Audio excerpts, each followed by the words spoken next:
Hey, it's Ashley here, and welcome to another episode in my Kitchen Reno series. Finally, we are on episode 2, and today I'm going to be showing how I made over my kitchen island. So let's go ahead and get started.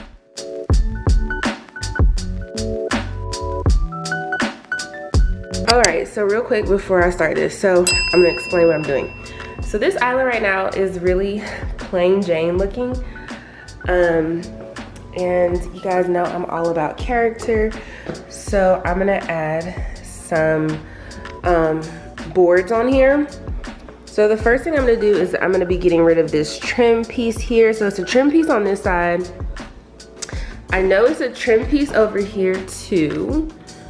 And then there is I believe it's a trim piece right here too. Okay, no, it's not. So see, these don't have those trim pieces and I don't need those pieces. So I'm just gonna take those two off.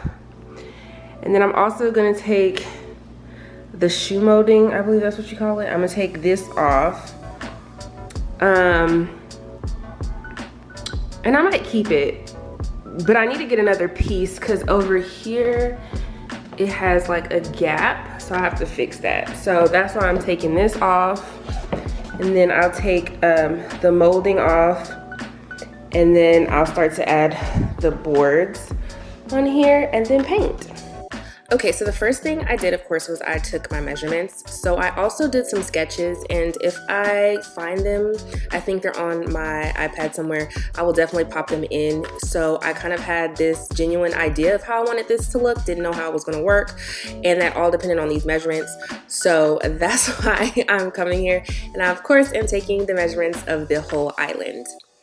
So the boards that I'm going to be using are the Poplar boards. I love to use these. They're very inexpensive and there's so many different things that you can do with them. So I had a ton of them already, and then I just had to buy a few more for this island.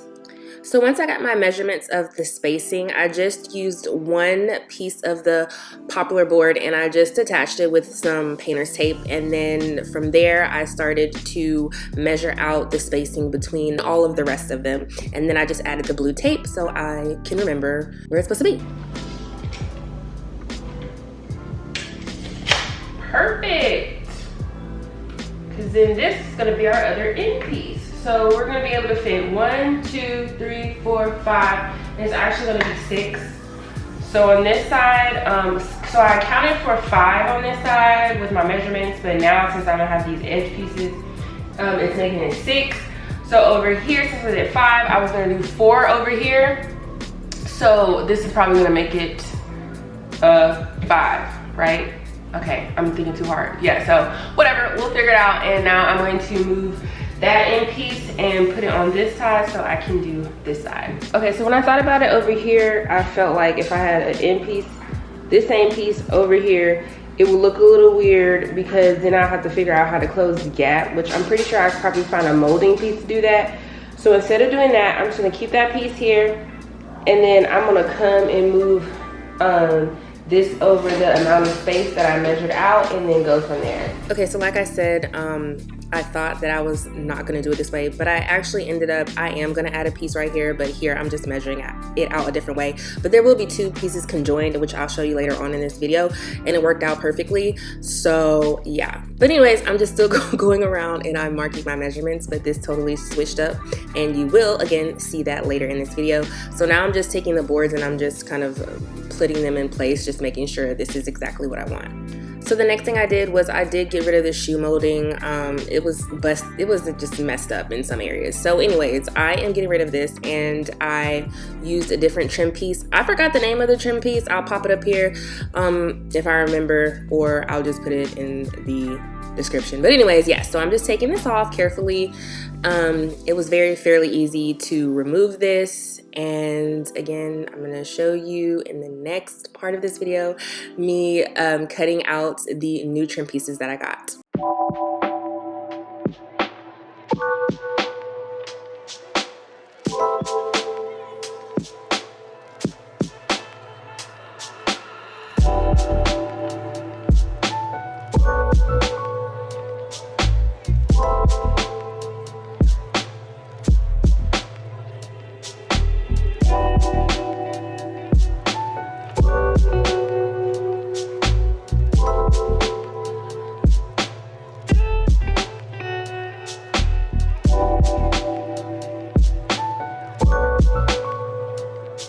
So I also took off all of those edge pieces that I said, the edge trim pieces.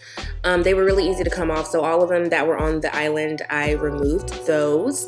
And then finally, oh my gosh, it took so long for us to get this dishwasher, y'all. It was ridiculous, and I was washing dishes, and I'm not a fan of washing dishes. But we finally got our dishwasher in, and so we installed that too. All right, and here I am. I'm putting down this new trim piece. Worked out perfectly too, because the width of it at the top was like the same width as the poplar boards, which was perfect. So I'm just marking where I need to cut this and taking it to my miter saw, of course, and cutting out the angles that I need. I cannot stand cutting angles, but you know, you gotta do what you gotta do. So I went around the island and I just started to cut out my pieces and place them where they needed to be. So after that, I started to mark my poplar board where I needed to cut those.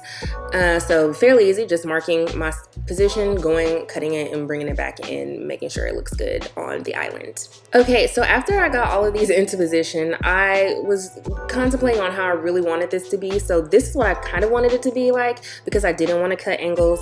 But again, I was like, no girl, you want it to look good, Ashley, so you're gonna do the angles. So that is what I ended up doing. So I did do the original plan that I wanted to do, and I did like these these pieces up in like a V motion. So I had to cut the angles and all that stuff. And honestly, it started to go fairly smoothly when I started to like get into my groove. And I did this for the entire front side of the island. Okay, so this is what it looks like after I got all of my pieces cut and placed. I just used painter's tape to keep them in place. And then the next thing I did was I just started to nail down my trim pieces all the way around the island.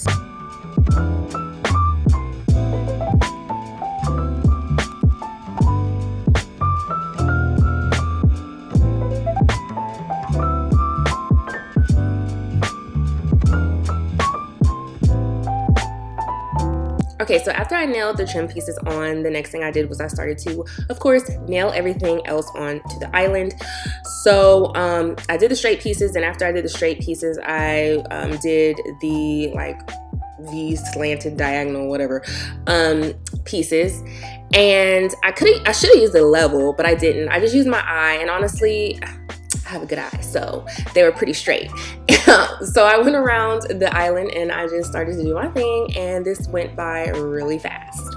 So real quick, I just want to show how I did this part. So I literally just joined two of the pieces together and one was overlapped.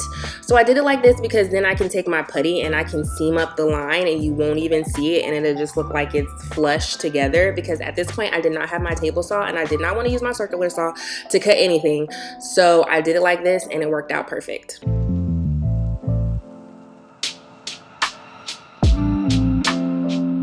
Okay, so this is what it's looking like so far. So I've added all of the boards up. So the one thing that I'm dealing with right now is I don't know how to finish the ends. So if I do the ends the same way like how I've done the rest of them, on this side, since the width is not the same between the pieces, these are gonna be shorter. So now I'm like, is that gonna look weird? Maybe I should just not put that and then have a line, or just maybe just like, I don't know, block it out, have it like this. Because this is how this side looks. So I'm like, maybe I should just leave it like that, or maybe leave it like this and put the line down the middle. I don't know, because I don't know. I feel like it might look weird, you know, because it's just so much shorter than the rest of the pieces. And most of the time on people's islands, the things that are the side parts are different from like if they have something on the inside or the outside or whatever. So I think it would be fine just to either leave it alone or just have that one line just coming down the middle. So with that, as you can see, I just decided to kind of outline the sides of the island, because I just didn't want too much going on. And again, that piece would have been short because of the size of the end pieces. So this just worked out fine. So I just outlined my side island, and I liked how it looked because it was just very nice and plain on this side, and then you had the other pattern look on the opposite side. So it worked out, and I like how it worked out. So now the next step is to putty everything up. So any of those like little gaps like that, all I had to do was take the putty and that will fix that, no problem. And then also covering up any of my nail holes, I went around and just started to putty this thing up. So if you ever have any gaps like this when you are doing angles or anything like that, don't worry too much about it, as long as it's not like a big huge space, because you can take your dap and you can just start to putty everything up and it'll look nice and smooth once you sand it down and paint it. Okay, so this side is completely done. Oh my gosh, it looks 100 times better, and it's not even painted yet. So I done this side, so I'm prepping this whole side so I can start to finish just this side of the island first before I start on the top cabinets. So I'm gonna sand down, I'm gonna sand this down, and then I'm gonna prime it, and then I'll start to paint, and then I'll start to work on the back cabinets. All right, and like I said, yes, I did work on those back cabinets, y'all. I cannot wait to share me transforming those cabinets because they look so much better now. But anyways, as you can see, I am just taking my block sander and I am sanding this down. I should have definitely had like a shop vac in here because you see all the debris, but I didn't. I just went ahead and I sanded all this down, and then I had to like vacuum and all that good stuff. So anyways, I went around the island and I just started to sand it basically. So as I just previously mentioned, I am now just vacuuming up everything that needs to be vacuumed. And then after I did that, I started to caulk the seams. So I did this around the whole island. Honestly, I kind of like doing this because it's just fun, you know, just to see it like close up and then just everything comes together. I love this part. Okay, so after I did that, I then just wipe down everything, start to clean up my area and get ready for painting. And then after I wiped it nice and dry without all the dust and everything, I started to add my bin primer. You guys know I love to use this. I really wanted to use this because it had that like reddish orangish undertones and stuff. So I'm like, yeah, I'm about to prime this. So that is exactly what I did. And I did the whole island, and I'm pretty sure I did 2 coats.